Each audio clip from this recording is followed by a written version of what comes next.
Congratulations sa lahat ng team ng WWSK dahil good news, mapapanood na sila sa North America via I1 TFC. Congrats Kim and another good news, ang WWSK now streaming Philippines, Hong Kong, Singapore, Malaysia, Thailand, Indonesia, Myanmar. Ay grabe, ang daming lugar.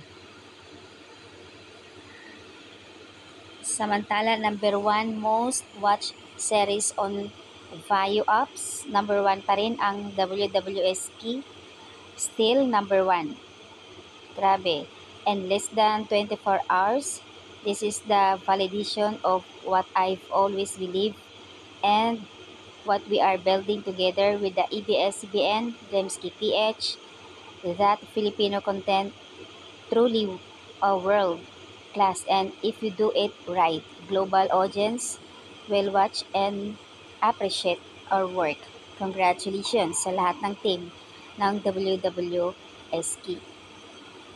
Samantala, still shooting, still working hard, giving global audiences and the best from the seat of WWSK, and nag-video call na naman muli ang Kimpa with the Ma'am Miss Garlic.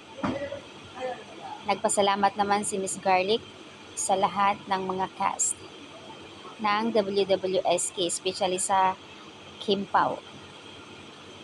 Giant streaming platform. Congratulations!